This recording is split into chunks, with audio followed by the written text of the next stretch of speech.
But very importantly for me, also the issue of how we all have to start to lose or let behind issues of causation, trying to understand why things happen and recognize why things are correlated. And gosh, I can see the applications of this in terrorism. Something Al and John Taylor worked on terrorist financing, for example. I also listed post-conflict policing. What's the big challenge in post-conflict situations? And so you could use some of the big data there. I also thought about it in terms of development. And if you read the book that Eric Schmidt and Jared Cohen have just put out, there's a whole on kind of the internet. And then finally, in other operations of the State Department, you think about the capacity of using big data to kind of help us in our visa systems, for example, or internal controls. I mean, I think when I sat, at the head of an embassy, if I'd had more data that had helped me in internal controls, that also would have been particularly interesting. American Citizen Services, all those things that would be predictive, I think would be very helpful in very specific ways in terms of foreign policy. There's one example you've inspired me to sort of raise as well. I do some pro bono work as chairman of the board of Transparency International. I tend to think that the lack of transparency and corruption, large and small, is a problem around the world. And we saw a lot of people surprised by Arab Spring, and we saw that the thought that this was really a reaction against corrupt governments was a big part of what was going on. It was a though. I don't know many of us that predicted it coming, or many of our sitting ambassadors who did.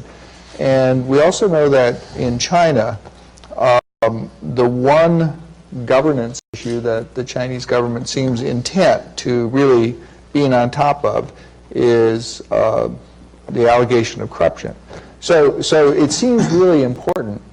What I wonder is, are there better and more creative ways of really understanding what's on people's mind? You gave an example that the flu was on a lot of people's minds in specific locations and so forth. Well, I don't know that you can or necessarily want to be in a position to know when citizens are searching for corrupt dictators or police on the take or things like that. But it from a different perspective, it would be terrific to have a sense of what really is on the mind of citizens in some of the countries that are most important to us. There is efforts in that direction. I'll first say something about flu trends and explain those efforts. Well, the efforts are to try to look at what are the predictors or signals of conflict or of revolution or uprisings. And so can you find it in the data? There's a number of researchers in Europe and America who are doing that.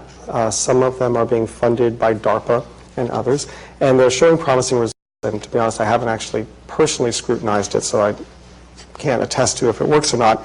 But it seems to me that it could be possible. There's a few, I'll go through a scenario of how it could be possible, but let me first step back and explain something about flu trends. Google actually didn't predict that coughing and sneezing would be a prediction of the flu. They let the algorithm decide it, and when they looked at all 45 search terms that were the ones that correlated best with the true outbreaks of the flu, they all related to the flu. So they were happy. There was nothing weird. In the top 100, for example, like in the 60s or 70s, was college basketball.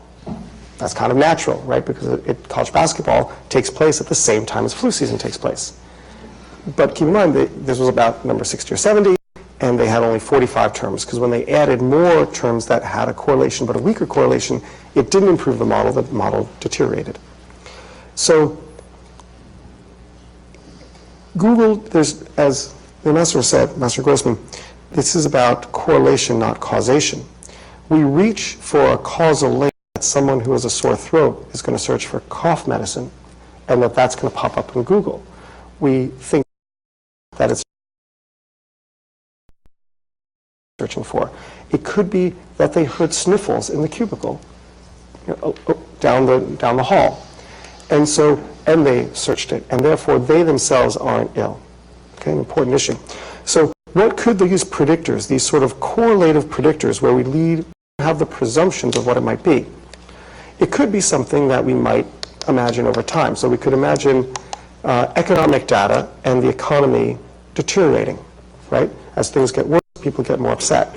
We actually do know a little bit about this, that actually that's just totally false, right? The places where we tend to have uprisings are not places where things are bad and getting worse, but where actually things are getting better because there's sort of an opening, a pressure release, okay? We could actually have an argument about it, and the interesting thing is that argument is going to be about our interpretation of events. It's not going to be about data, because I don't think we have data to show this. But you could at least say there might be a signal of economic indicators over time. But we might have 50 different variables that we look at. Another, telephone penetration. If a lot of people have mobiles, they can coordinate their activities a lot more easily than others who don't. What they might be, we might find that it doesn't matter what they're searching for, if we could find out, or what they're tweeting about, but actually, or how many tweets they send, but the frequency with which if you receive a tweet and you resend another tweet is the telltale signal. Okay? So research on using Twitter to predict the Hollywood box office by Bernardo Huberman, who's one of the world's pioneering scientists of social networks. He's at HP Labs right now. He has found a very good model to predict the Hollywood box office using Twitter. Frequency of the tweets that go out. So again, if we have a presumption of what factors might be and we look for 12, it sounds like we're going to be just a little bit better than chance. But if we take a lot more data and we don't have these presumptions, we sort of try to cleverly use the algorithms with a human touch to let the data speak to us, we may have a better chance of identifying what are the telltale traits that together in a model predict whether Libya is going to topple. It's interesting when you go back. I was thinking a little bit while you were talking. I don't know how many of you have seen, it's now old, the book by Jared Diamond called Collapse. Yeah. And there's a very important section in the end of that where kind of he takes two maps, and one map shows kind of the worst environmental degradation around the world, and the map across the page talks about where there's conflict, and particularly where there's civil war. Mm-hmm. And he tries to make this point that you could use the data on environmental degradation to be a predictor of what happens in terms of conflict. So that, I think, is interesting to point that Al made, which is if you think about also ways that this big data would help you, or maybe hinder you, but help you as a policymaker. And that also is to see if you could take the question of big data and see whether big data or more data could help you better manage your relationship with networks, the networks that are out there. Mm-hmm. Better understand them, first of all, and secondly, huge to me in making a better case in terms of public diplomacy to these networks. So you would use big data, first of all, to understand the network better, who's in it, what are they interested in, how does it work, and then secondly, you'd be able to use this in a much better way to communicate with that network. And one of the things that in the dinosaur category, people always remind me that kind of public diplomacy today isn't just about talking kind of at people. You've got to listen to everybody at the same time. But it seems to me that the data, in terms of networking and understanding networks, would be a really important way that this would be a useful thing for diplomacy. Yeah. What do people really think of our policy on X or Y? And sometimes it's macro because it's a worldwide issue. Sometimes there's a very small part of the world, but it matters a lot what people in that part of the world think of U.S. policy on a particular matter of importance. And, we don't often know as much as we'd like to. Well, one way to think about it I think the first step in is acknowledging that we don't know. That actually is probably the most foundational thing. And I think the introductory remarks by the director set the stage perfectly to say that by which we can actually examine our instincts and test it and see, learn from it. By doing that, we might find that as a culture, we don't have the presumptions and we approach things by how do we find out the answer. So an example from the Obama campaign in 2008 was, what should candidate Obama, when he was running in the primaries, use as his homepage, the first screen that you see when you click on the Obama for America page? And they've got lots of choices, right? And sitting around the room would be all the political consultants that we know, and everyone has their view. And is it Obama with an American, with a tie on with an American flag behind him? Is it candidate Obama gland handing, supporters at a rally? Or is it Obama, with his family sitting down in a black and white photograph? Or is it President Obama in an open collared shirt looking French? Okay. So you can just imagine that sitting around the table, someone's going to say, it's got to, he's fighting against McCain, right? He's going to be a wartime president. You have to have the American flag. And then someone else pounds the table and talks about McGovern, and someone pounds the table and talks about something else. And the answer, of course, is, we don't know. They didn't know. So they tested it. And by testing it, they could actually rank the degree to which someone clicked into the site, decided to be a supporter, looked for more information, and made a donation. They evaluated what they thought were the highest engagement and what they wanted to drive. And then they chose that it would be the president with an American flag behind him. Actually, that's not true. I thought I'd say that so everyone could kind of confirm their suspicion. Totally wrong. It was President Obama in a black and white portrait with his family. Who knew? He didn't. But the point is that they had a culture there that said, we don't have to know. I don't have to pretend I'm the smartest guy on the block who knows everything about why McGovern didn't make it, so that I can pound the table in 2008. It says, okay, we're not going to know the answer. So we're going to have to create an institution, an organization that learns and is open to learning from data. And the value I bring is someone to pound the table. Let's check this algorithm. Let's try something else out. Have you done a double two-tailed t-test?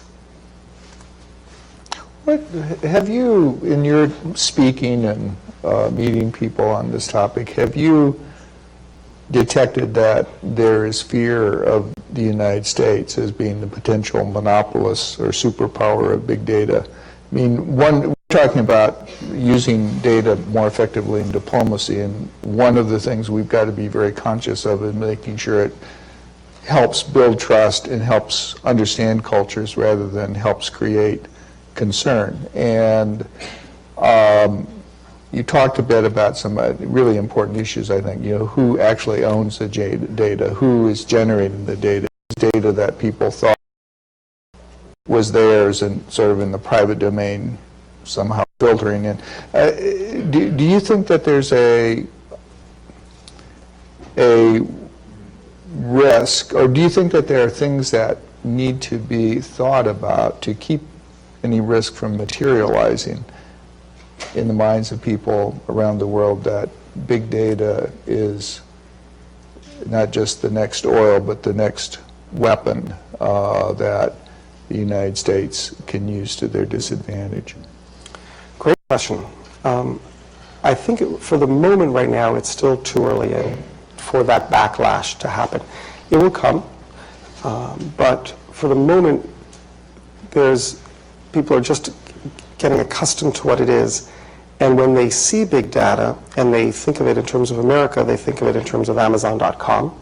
Yeah. So they perceive big data as a way for American firms to sell me more stuff.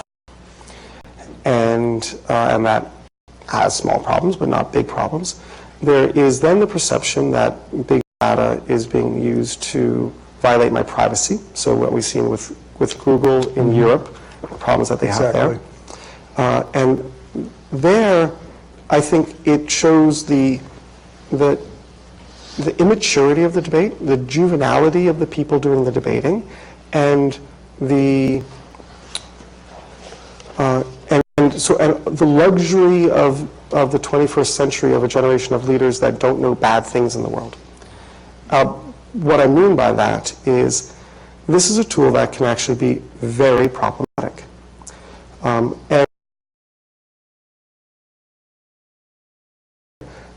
who know the stories of the Nazis walking into the Netherlands and going into the city halls where they had Holland's very famous and proud, famous civil records, and just knowing exactly what houses to round up Jews in.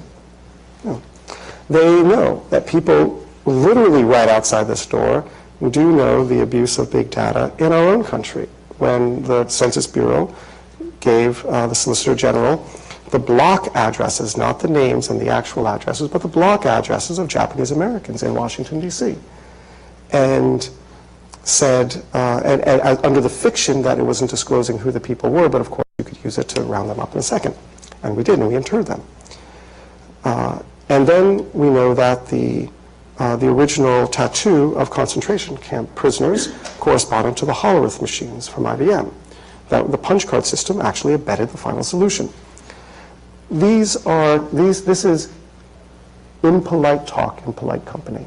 We don't want to think about it. We don't want to talk about it. I respectfully suggest it's my role, as a member of the media, as a person who talks about these issues, to make everyone feel a bit uncomfortable. And to say that it is important that we have a very open, as far as we can, societal conversation about these tools and how we interact with it, the power that we in America have for our own institutions, the way with which we act internationally with this tool, because it can be used for very destructive ends. Now, I'm an optimist, and one of the reasons why I'm an optimist is that I believe in the rule of law, and I think that we do a pretty good job, particularly us in America, of applying rules and the frameworks to our actions so that we can regulate ourselves. So we might feel very troubled by what was disclosed over the last 2 days in the newspapers, but it's interesting that, keep in mind, what we're looking at is a ruling by a judge at a court. How interesting is that?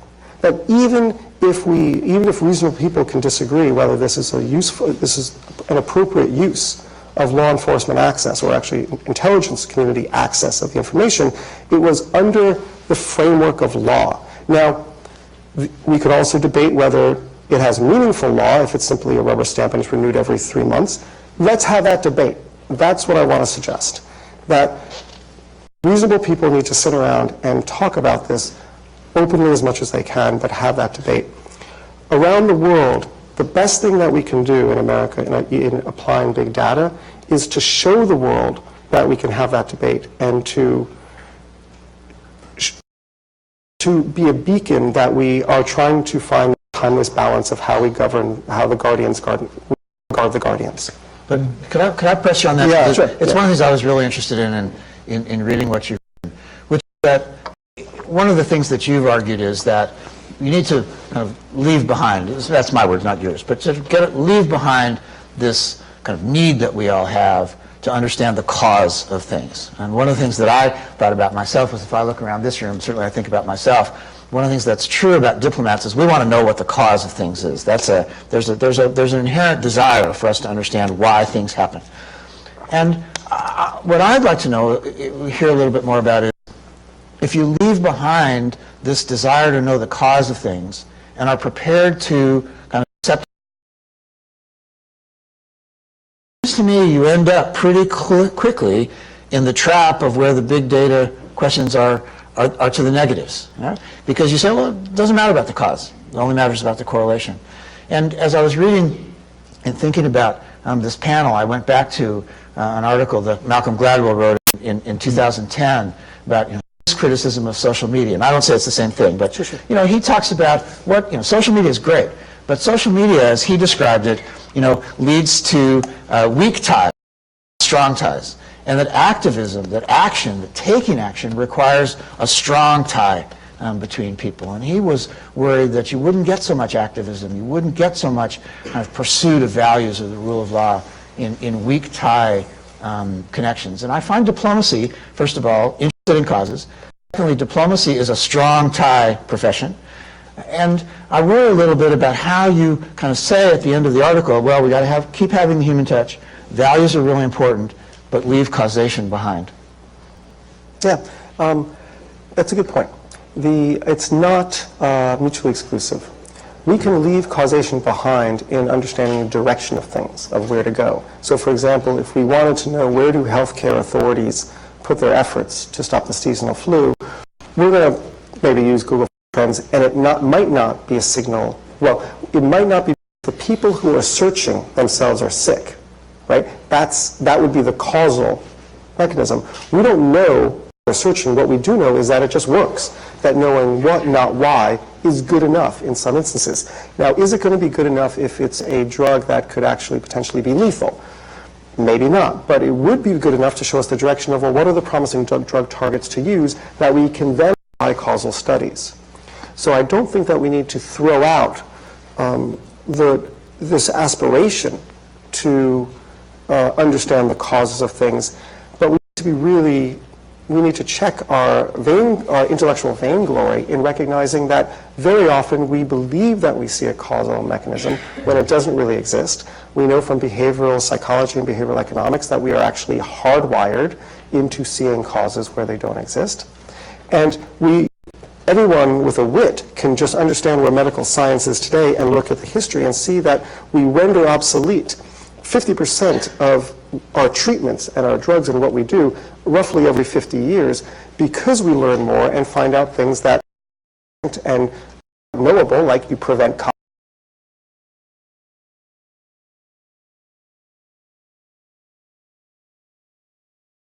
may potentially kill women, not actually help them. And that is through trial and error, right? But that was in the world in which we sort of fetishized the causal.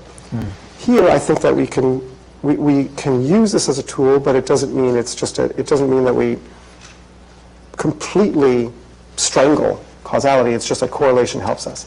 To Malcolm Gladwell's point, I think Gladwell is a fabulous mind and a fabulous writer, but he's not always right.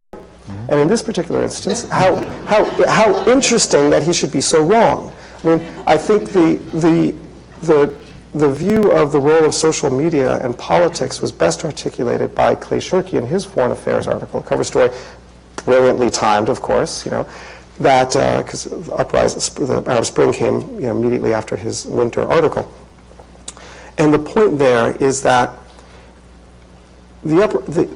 these protests and the uprising, the activism that we saw, wasn't because of social media, but you can't imagine it happening without social media. And that, to me, I think is the reasonable way of thinking about it. Yeah. The thing that I really puzzled on has been the importance of transparency around the way this data is developed and the ways that it's used. Big government, big labor, big business, those so connotate negatives. And the same is true of big data. And the reason is that the concern is that it's going to be abused in some way. And as you said, we'll have a debate, we'll do it in the normal American way about the revelations the last couple of days, and like you and others, I'm pretty confident about, at least directionally, how that will come out. But I do think that a much greater degree of transparency about how data is being gathered and used is going to have to emerge from this, and it's terrific that it's being done by a judge in a court. It's less terrific that nobody knows anything about the frame of reference for this whole thing. So the only reason I mention it in the context of diplomacy is that I do think it will be important for us to be able to project a sort of coherent approach to how we are using data in diplomacy, if we're going to make more effective use of it, as I think we should. That it isn't involved in stealing people's data, it isn't involved in nefarious things, but it's helping us to understand better what is really on people's minds. And I think there's some hard choices. I mentioned earlier, about 30 years ago, my first experience as a diplomat with data and diplomacy was when everyone was convinced that the drug industry in Jamaica was far and away the biggest thing going, and it was dominating everything that was going on. It was in the Newsweek, and we had a good DEA operation, and I found out from those guys, both how much acreage they were pretty confident was and what people were actually getting paid. And, we just did some of the basic arithmetic. We found out it's a big industry. It was in the 1980s. It was as big as tourism. It was as big as bauxite. But it wasn't as big as everyone claimed it was. And it helped us to understand that. And that was a minor application. Now, questions that we're looking at in this, thinking about this, how can we be predictive about big changes in the Middle East or big changes in Asia, and what data can we have access to help us make that, and how can we assure people that, in incorporating this into our thinking, this isn't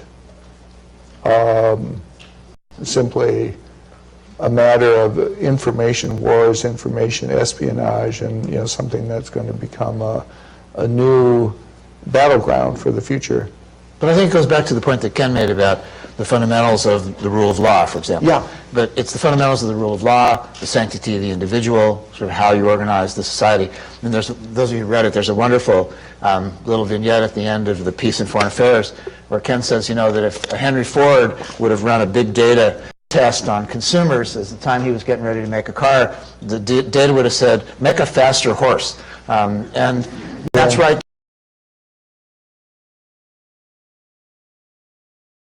For human beings to take those leaps, and the capacity of human beings to follow the sanctity of the individual. The other thing is that I think in the diplomacy piece of it is to make sure that you're talking about that aspect and recognizing that the data, the machines, the technology are the things that are fulfilling human capacity. One of these, if you look back at some of the speeches that Secretary Clinton gave on internet freedom, I think there's some very important parts of there where she says, look, we're betting here not on the technology. I think there's a quote, we're betting here not on the telephone, not on the computer. We're betting on the people. And I think that's the really important thing. Well, but I couldn't agree more, but it is empowering the people, and having people be able to access information sometimes can be different than having the people's government access information, and I think that's where, I think probably all three of us agree that this general concept of rule of law is very important.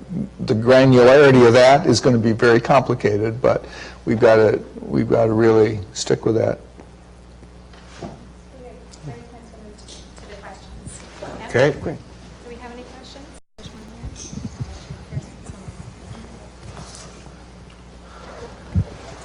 Yes, Where are you at? The lights make it hard. okay, I'm right here. I'm Okay. sorry. You're mentioning espionage a minute ago, and it brought to mind the aspect that we haven't talked about yet, and that is counterintelligence deception. What would keep a foreign state from producing data that would deceive us to believe something is true that's not really true?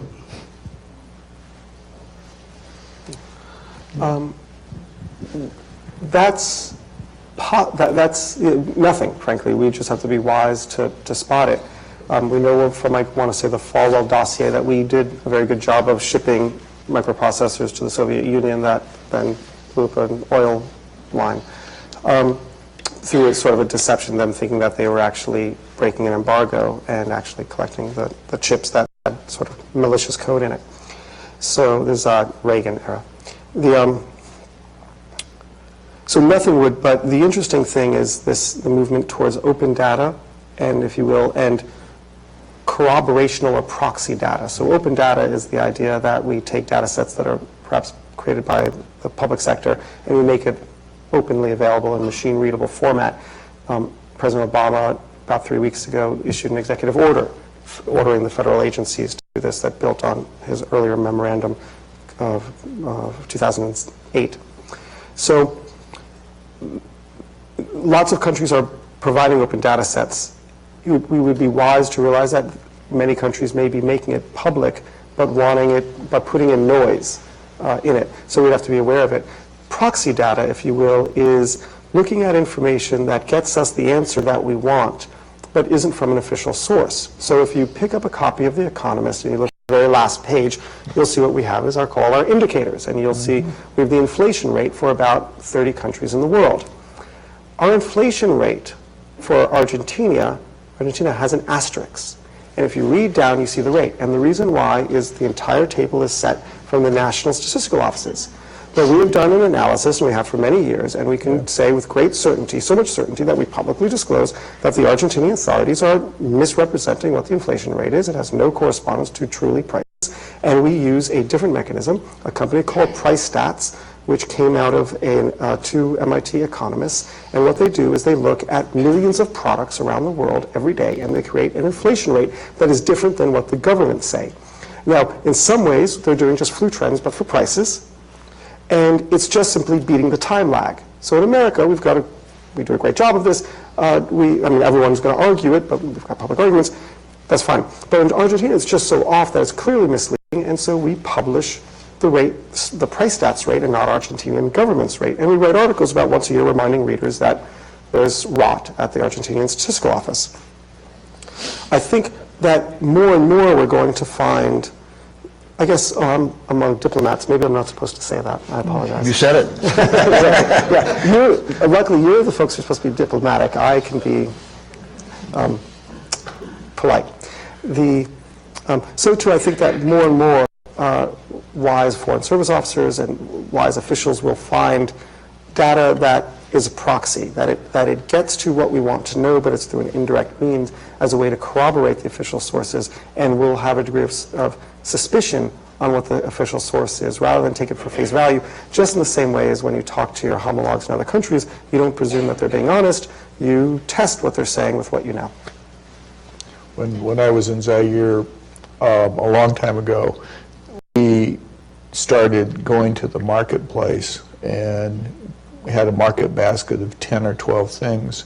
And it turned out that at that time, that was better for the purposes of the IMF than the data they were getting from the Zairean authorities. And so same story, but it was an interesting case where an FSN with a little bit of supervision from the economic section was able to help the International Monetary Fund have a better measure of inflation in Zaire than they were getting from the government. Over here. Hi, a statement and a question. Ken, thank you for mentioning a moment in technology's evolution. The IBM Hollerith punch card machine, few people know, was developed in Georgetown, and it's actually brass plaqued on the wall near the C&O Canal. At the same time he was dealing with the Nazis, he was walking into the presidential office here. He was also dealing with the Japanese. And this is all detailed in Edwin Black's book, IBM and the Holocaust. My question addressing PRISM, the news said that this program's been in existence in 2007. And the news says this program was supposed to be for American security. So, my math isn't great. 2007 preceded 9/11 and it came after 9/11, 2001. It was before the Times Square bomber. It was before the Boston bomber. It was before the GSA scandal in Vegas. It was before Lois Lerner's IRS scandal. It's not doing such a great job, is it? Why do we have it? Messages? Yeah, after my departure from government, I don't know. Okay. Well, I don't know. One of the things about, one of the good and bad things about sitting here today is, we've all read what we've read in the newspaper. Yeah. I'd say two things. One is that I think what we'll find is, as people were defending it yesterday, that there were people who believed they had it and put it into place because they felt it was a way to further the fight against terrorism. And second thing is, I think the point that Ken made, things that really struck me this morning in reading about it, was that they'd been to the FISA Court. That this is that they'd followed a set of procedures, that this judge had given them the permission, that they'd consulted with the Congress, and so the debate will now be about good or bad, continue, not continue. But I think it's very interesting that this is not some rogue deal. this was whoever thought, dealt with this and whoever made the decision that it was the thing to do, followed a set of procedures. I think that are important to remember. And we'll know more, I think, over the next few days. But the rule of law question, the consulting the Congress question will all help, I think, in the debate that Ken was talking about before. As a follow-up, do you think we should have just a data court? Some countries have like IPR courts. Since there are people making decisions on things they are not expert on, should we now have a court that's expert on data to facilitate and move forward? Well, here again, I just give you my opinion. This is what we were talking about before. This is not a data question. This is a privacy question. This is not a data question. It's a terrorism question. And so the court's job is to make sure that, in this case, the rule of law, the Constitution, the protection of individuals is protected. Not against not so much as a data question, but as a terrorism or as you said, a privacy question. So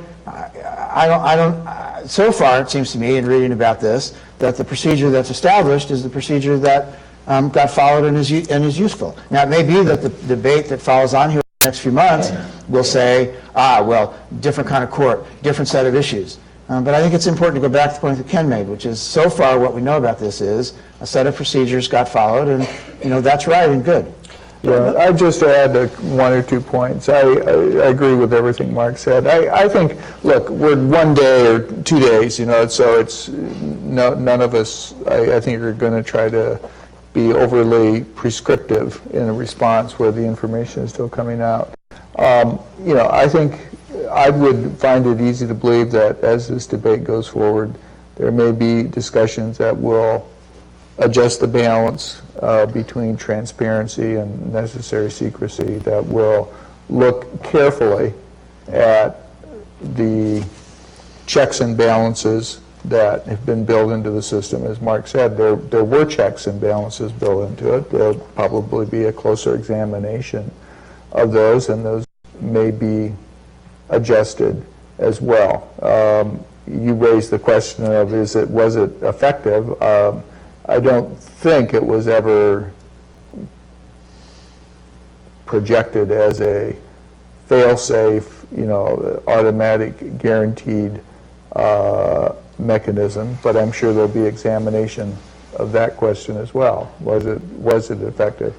I think for me, at least, the importance is that there be sufficient transparency about what the government does to protect our collective security, that informed citizenry can respond as you expect to in a democracy and be able to make judgments. And that's, that's where I have a high degree of confidence. But like you, I think I'm going to be watching carefully how this unfolds. I agree with both of what you've said, but I'd like to build on it and look at some of the specifics, because I think it's a very interesting question. For the idea of a specialized court, it's very intriguing, actually. And as you pointed out, we do have specialized courts. The FISA Court is a specialized court. A military tribunal is one. The Federal Court of Appeals for Intellectual Property for Patent Disputes is another. And so maybe we do want a specialized court to look at data-related issues, maybe something like this, because maybe the questions that the court is going to have to think about is going to be so highly complex and specialized, and they're going to have to make a decision so quickly that this will be a useful way.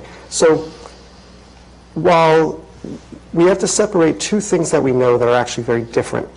One is FISA requesting the CRs, the call data records, from Verizon, and we can presume all of the carriers. And PRISM, the NSA, claiming to directly link into the servers of large internet companies. Completely different. In the case of Verizon and FISA, it is operating under the veneer of law, but not the spirit or the meaning of the law. Here's why. It gets renewed on a 3-month basis. But from all we can see, it's a rubber stamp. So why renew it? Make it a policy or don't make it a policy, but don't have it like some sort of banana republic where we have this pretense of law, but not real law. Because we have no reason to believe that the fellow signing it actually made an informed and reasoned decision anew, which is the whole point of sunsetting it, so then you actually renew it. And we do know, interestingly, from the record, that the next expiry is on Friday, July 19th. So let's see what the Obama administration does. It's a FISA court, but I can tell you as someone who knows the technology, it's a DISA activity. You think that we're really separating foreign calls from domestic calls? No. Again, perhaps this is the tool that law enforcement needs in a troubling world. If that's the case, let's talk about it and let's put it under the veneer of law. But it's comical. Well, it's not comical. It's actually problematic if they're actually claiming that it's foreign intelligence and it's not. And why I'm very suspicious of the way it's being handled is that the statements that we've heard yesterday is that it's not about the individual's names, it's just the metadata and it's just the number. It's the person's name. Say it if that's the case. How do I know with great certainty that it's a person's name? Because we match the CDR to names. That's called a telephone book. Okay? So how can we have public servants actually stepping forward and essentially, after this being exposed, speaking with a forked tongue, or at least misleading? I think that's wrong. I absolutely believe we need this important debate, not because I think that this is a way with which, like a privacy advocate, that by exposing it I want to neuter it. On the contrary, I think that we need to provide law enforcement with access to information. This is a corollary to things that we've done throughout history. The tools now exist, so I think there's going to be a great temptation to use it. So the best we can do is define how we want to access this and have a very meaningful system of legal oversight to see that this power is not abused. So hence, calling for debate, I think we can get reasonable people at the table and have a thoughtful conversation about it. But it just looks bad when it's played out in sound bites. Thank you, gentlemen. This has been a very thought-provoking, and obviously the newspaper yesterday and today has focused our thoughts and questions on big data quite pointedly. So we promise we didn't time that. But thank you very much for so carefully thinking through the questions, for your thoughts about how big data can play a role in helping us develop our success in diplomacy in both practical ways and in sort of bigger picture policy ways. Thanks, everyone. Please join me in thanking Ambassadors Larson, Ambassador Grossman, and Mr. Cukier.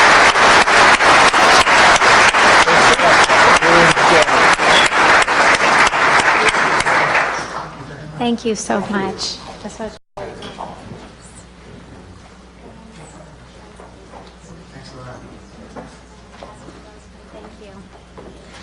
Okay, we are actually going to take a break now. I just wanted to remind identify yourself. It'd be interesting to all of us to know. We'll release the results. Are you from government? Oh, here we have some results already. So if you haven't already tweeted your affiliation, please do so. That's of interest. And again, if you don't like tweeting, you don't have to. Just introduce yourselves to each other. Enjoy your break. We will be back here at 11 for the plenary panel on the impact of geoeconomics on foreign policy in the future. So thanks very much, and we'll see you back here at 11 o'clock.